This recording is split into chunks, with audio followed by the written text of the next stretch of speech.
What's up, everyone? Welcome to our end of the year podcast, part one. My name is Daniel Reyes. I'm a digital organizer here with ICIJ. I'm part of the comms team, and I'm normally behind the camera, so this is a little different for me. But yeah, let me introduce y'all to my colleagues and my partners, my teammates. So I'll pass it over to Luis. Hey everyone, Luis Cabrales. I am Associate Director at the Inland Coalition for Immigrant Justice. Hello, everybody. I'm Araceli Caldera. I'm also usually behind the scenes. I'm the office manager. Hi, everybody. Jessica Alcocer here with the Inland Coalition for Immigrant Justice, working on the capacity of economic justice organizer. Good to be here with you all. No, yeah. It's really nice. It's a little different for a few of us. Yeah, So thank you for inviting It us. never gets less nerve wracking. No, yeah. That's why I was telling Araceli, no one ever asked the person with the camera I to think stand in front of Araceli it. and I were the last people to be invited, so No, yeah. No, us three, finally, us three on here. I am Yeah. honored. So yes, we're gonna start off just kind of real simple and real smooth, and an icebreaker I have for y'all would be what's your favorite memory from the year, or if you could describe the year in one word, what would it be? And for me, I'll start with y'all for us. I'd say my favorite memory was May Day. Not only because it was just really good seeing all the partners and community members, but I know our team in particular played a real. We're really involved in the planning and the execution of the whole event. So it was just really something I was really proud of, and it was really cool to see everyone. Compared to the previous years, I feel like this one might have been the best. It was a great event. I do second your opinion, although my favorite was the gala, and just seeing staff have fun, and Hmm. just let go and just enjoy the evening with our partners, family members attending the event. It was awesome. As for me, to describe the year in one word, it would be fast. I mean, this year just came and went. We had so many things that we were involved in, so many wins, so many things that we did, and it just went by way too fast. And for me, I'm here sitting about all what memory to pick, but I do have a lot of good memories from this year. So I'm just gonna describe this year in one word, and that would be intense. It's been an intense year for the street vending team. It's been intense. It really is the word that I would use. No, yeah, and that makes sense, and especially with the street vending, like you said, like it, there's just so many cities where they're just being really persecuted and unjustly challenged, and just yeah. Yeah, like we started heavy and we're ending heavy, and Hmm. it was heavy in the middle. So, No, yeah, and yeah. So I'm sure we've touched on that, and we'll continue touching on that. But I just to continue the conversation, I wanted to just kind of touch on some of our wins and potentially missed opportunities, and what we're still fighting for in the upcoming year, and this previous year. And for us, I think a real significant win for the comms team was this podcast, La Coalición. You know, I when I initially got hired and when I initially started with ICIJ last year, I know talking to the Mara, we really wanted to find new ways to engage and reach this community and folks, and and just really reclaim the narrative and give people an opportunity to speak directly to everyone and use our platform and just give voices a platform, you know. So we really considered that a big win, and then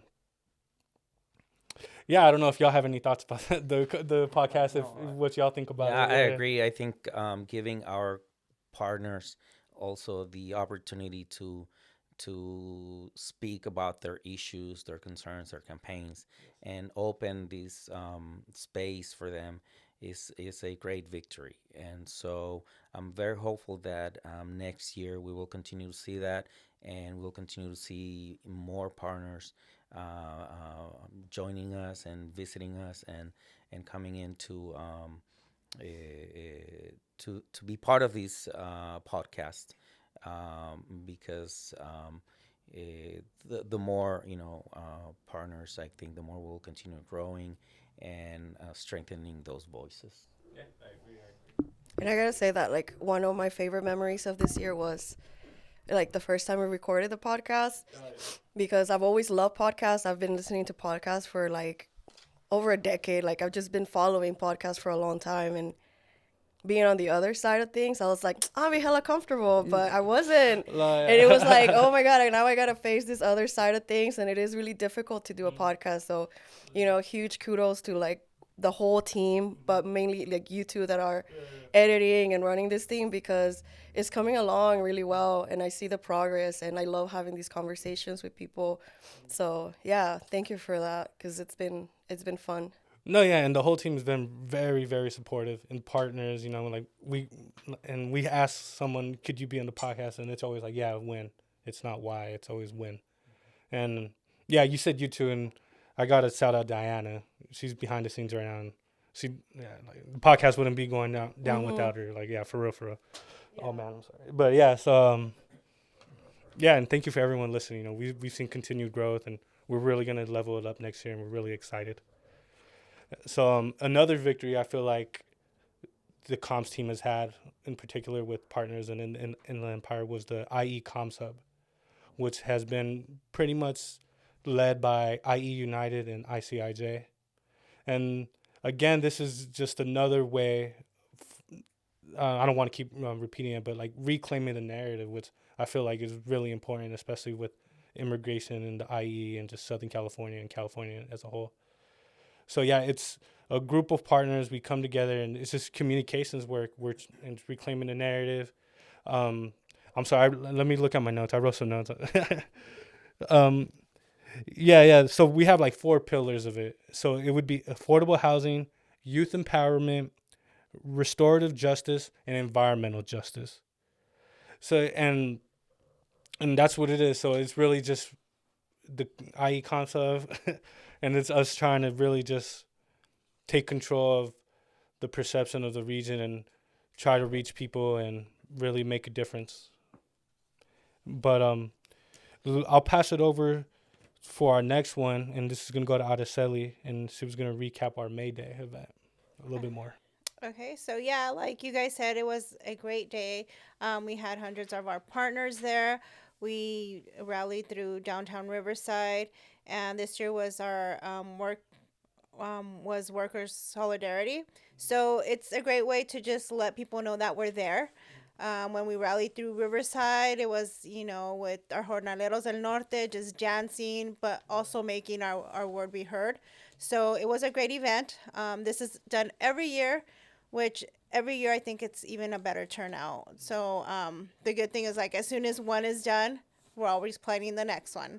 So I mean, it was a great rally, and kudos to all the partners that showed up. Security, we were all safe. It was just a great turnout. So hopefully next year we have a bigger turnout. And Araceli, you did an amazing job coordinating that. Like, it was awesome to see such great organization. Yeah, thank you. Well, by the way, I need to give Araceli kudos because she also was behind the gala. Yeah, And that's so true. so I know She says she's behind the scenes, but that's because she's everywhere. She's I'm like behind every scene. That's for real, for real. everything. But yeah, I love it. I love organizing and being part of this great team, part of this great, La Coalición. It's just something that when I go home, it's like, dang, we did so much in, so little time, but there's so much to do, and I'm always happy to be behind the scenes. So. Yeah. No, definitely. Thank you for sharing that, Araceli. So then next I'll pass it over to Jessica, where she was going to touch on a little bit more of the Redlands street vending ordinance. Yeah, so one of our bigger wins this year was successfully passing a good street vending ordinance in the city of Redlands in the county of San Bernardino. Like many times with our work, things just happen out of nowhere, and it just kind of, we kind of get activated because we see the attempts from a city to criminalize street vending or to demonize street vendors. And so we kind of came in, rushing to Redlands because we saw an opportunity for an ordinance to be better. It it wasn't too volatile to work with them. It was actually surprisingly very, very welcoming to us. At first it took a bit to get the local politicians to hear us and hear our work and hear why we are doing what we're doing. But they really did open up to hear everything that we were recommending and adopted most of the recommendations that we submitted. And we ended up having an ordinance that is, I believe, closer to a model ordinance than any other city that we currently have in San Bernardino County. So, huge applause to Redlands for working with us in a very understanding manner and coming from a point of, let me understand, let me listen to you, as opposed to, let me listen to question you. But we did pass a successful street vending ordinance in Redlands with the help of the city council members. And yeah, it was a little intense because it was very quick. It was like a quick turnaround. But we had a really good strategy and we had a really good plan to move forward with it. And so, in Redlands now, street vendors have a lot more opportunities than in other cities of the county. I would say even other cities than, other cities in the county of San Bernardino. So that was a huge win because we really established a precedent for how it can be done. And we're hoping to carry that win forward to emulate it into other cities and really bring good ordinances to the county because, Redland's not the only one with a street vending population. Mm-hmm. We have many other ones. And so that was really exciting, and that was really cool to experience. No, yeah. It's rare to see leadership and like council members and people like in positions of power really see like the value in vending, and it really is. Yeah.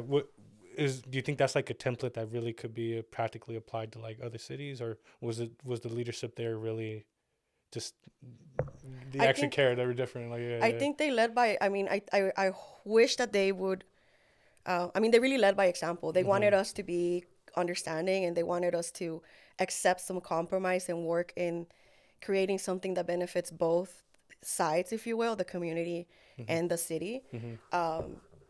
And that's exactly what we did. We they didn't adopt every single recommendation that we had, but they adopted the most important ones. And I was really surprised by a couple of council members who were initially a lot more negative about this proposal to amend the ordinance, and turned out to be just really understanding and a lot more open than I expected. And so seeing that there's local politicians that have the maturity and the experience to really, hear both sides and agree to the better prospects and what would have a better outcome for the community was really inspiring, and really it made me have some hope for other cities. So yeah, of course it all matters, it all depends on who's in the council, but we see that it is possible, and I hope that other cities pay attention to what Redlands has done and can learn from their example. Yeah, especially if they go in with open ears, because we've seen cities where you go, they don't. Yeah, we know. I'm sure that people may know who's on the opposite end of the spectrum when it comes to cities in San Bernardino County. But exactly. But can we name names? Can we name names? Absolutely. So San Bernardino, city of San Bernardino, you got us right here in your backyard, basically. We want to work with you. We've been wanting to work with you, city of San Bernardino. Fontana. And not even to mention Fontana. Give us a listen before you call us names and put us all in one lump of your perception of us, people who advocate for street vendors. So yeah, I would say that if I'm gonna call anybody out, is like where you're at, San Bernardino City, and Fontana, what's up? Yeah. What are you doing? No, yeah. Yeah, like you said, there's a lot of efforts going on with street vending. Yeah, this I'm past just year. keeping it PG because if we're not No. going to Fontana, So tell us how you feel. I'll tell you how I feel on a separate podcast. But yeah, thank you for letting me, talk about the win in Redlands. It would not have been possible, obviously, without the leadership of Lisette and Olga, who is amazing. She's like Definitely. the expert in street vending, and street vendors, and I've learned so much from both of them this year. And I just, I look forward to keep working with Olga and Lisette on all this work that we have to do. No, yeah. No, yeah. Thank you for sharing, Jessica. And okay, so and actually we're not done sharing with you, Jessica. We got one more topic for you. The TFF La Quinta Food Market. The launch of Yes. this. So, could you update us about that, please? So TFF stands for Temporary Food Facility. It's the name of a permit that allows vendors who are street vendors or were formerly street vendors to vend with the same equipment, with basically the same setup, but with a permit. And the only difference is that they get to do it in an approved space, whether it's like a parking lot or a lot that has like gravel, specific areas, right? They're meant to be temporary food markets, and you see them all over the town popping up as like vegan fests and like Chinese food fest and Farmers like markets. farmers markets, very similar to that. You see a lot of like ethnic foods being celebrated in these huge food events, right? I started this project I would say, about a year and 2 months ago. And I proposed this project to Luis and Javier in leadership. And the whole point was that, you know what, we need the vendors to have an opportunity in San Bernardino City because, as you heard earlier, we haven't really been able to work with them. And we found that this is a way that the vendors want to sell. And so it's been a roller coaster of ups and downs, and it's taking a really long time to get this event running. But we are finally at a very stable point where what we're waiting for is basically the permits to be approved. And as I mentioned, San Bernardino City, let's talk, because it's taken months. It has taken months just to get a permit for an event where all the vendors have their permits and everything. But those little barriers aside, the biggest win has been that we formed a group of vendors who are willing to work together in a cooperative model. These vendors are very committed to working together and benefiting from the camaraderie of each other, being in the same place. The biggest win was that we found a good group of people who are committed to this and have committed throughout the year to getting all their permits, which is something very difficult for vendors to do. We were able to help at least, I want to say, about 25 people to get their permits from zero to the very last one that they need. And we have a wait list of, I don't know, I think about 100 people at this point who are waiting to be guided on this process that currently the city of San Bernardino has not provided very good guidance on. All of this would not have been possible without the help of Yenny Ruiz, our TFF specialist and fellow, and fellow with ICIJ.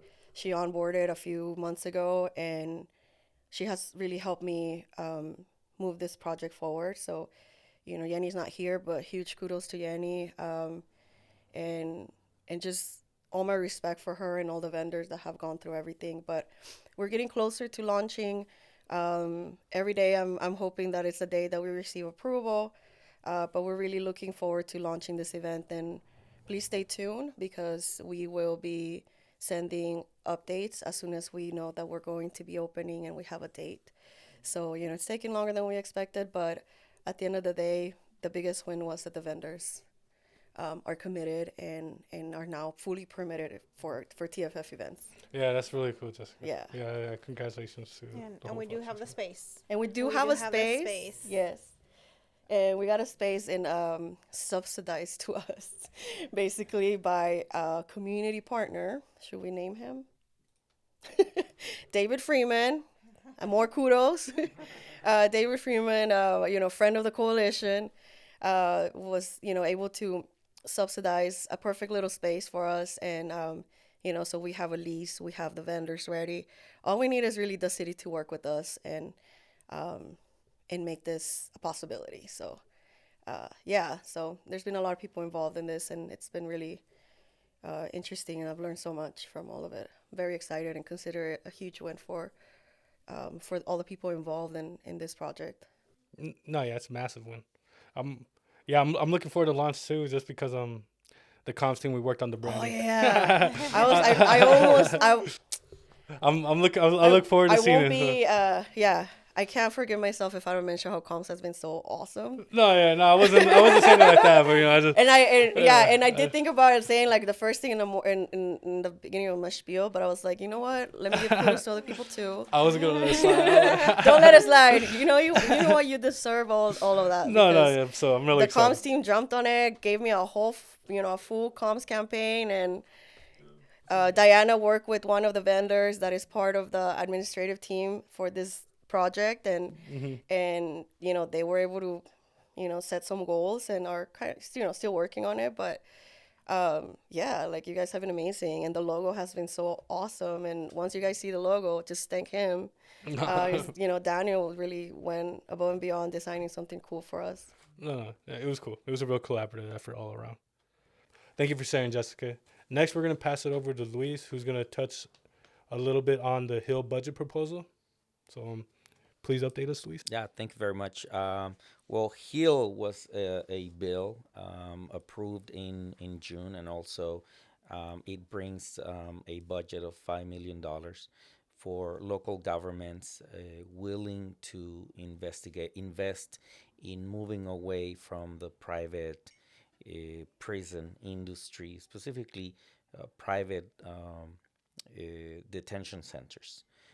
Cities such as Adelanto will be able to use these funds to start investigating or designing transition programs, employment activities, etc., that can help the community uh, move away from this dependency on privately owned detention centers and create a more sustainable and just economy. HEAL is the idea of one of our colleagues, Eddie Torres. He spearheaded it, and obviously we had the support from allies and partners such as the Dignity Not Detention Coalition, who worked very hard first to pass it through the Assembly and the Senate, and have it signed by the governor, and then to add it to the budget in a year when we had a deficit.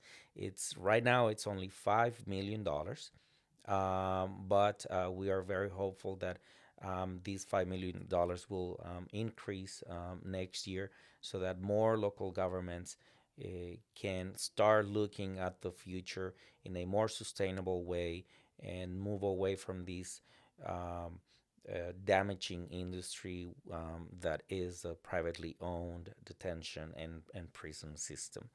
And we are, incredibly proud of the work that our colleagues and partners and staff did to get this budget passed and approved. And I mean, once you have something like that approved, we're so hopeful that the sky is the limit. And we will be keeping you posted and sending you more information about ways to join this fight to finally get rid of all these privately owned prisons in California. Nice. Yep. Thank you for saying that, Luis. And like you said, yeah, shout out Eddie and all the partners. I know he's really been leading it DC, and yeah. pushing it forward. Yeah, yeah. Okay, and actually, we're gonna stick on you, Luis, for one second. We're gonna thank you. Okay, thank y'all for sharing your victories for this past year. Like you said, it was a lot. I'm sure we missed even more than what we could name. But now looking at the next year, if I could go back to you, Luis, if you could touch up on an update us on the Home Act? Sure. The Harmonizing Our Measures for Equality Act is a bill that tried to prevent the transfers of California state-run prisons detainees over to ICE detention centers. This is a bill that was signed by both the Assembly and the Senate. Unfortunately, it was vetoed by Governor Newsom. So it's not a defeat, it is a half victory. And we will come back again next year, push this bill, go through the process, and get Governor Newsom to sign it. It's an important bill that stops the double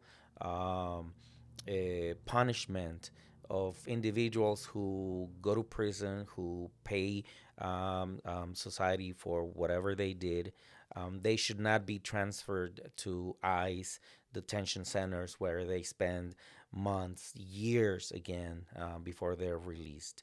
That's a double standard that applies mostly to immigrant workers and communities, and we need to stop that. So we will need the support of the community to ensure that the governor signs the bill next year and make it a reality. Yes, yeah, and thank you for sharing, Luis, about the Home Act, and thank you, Eddie, and all the partners that have really been pushing it forward and have been making sure that that becomes a reality. Another campaign that ICIJ is going to be a part of in the upcoming year is the Safety Net for All campaign. And what that essentially is we're fighting for unemployment benefits for immigrant workers in the state of California.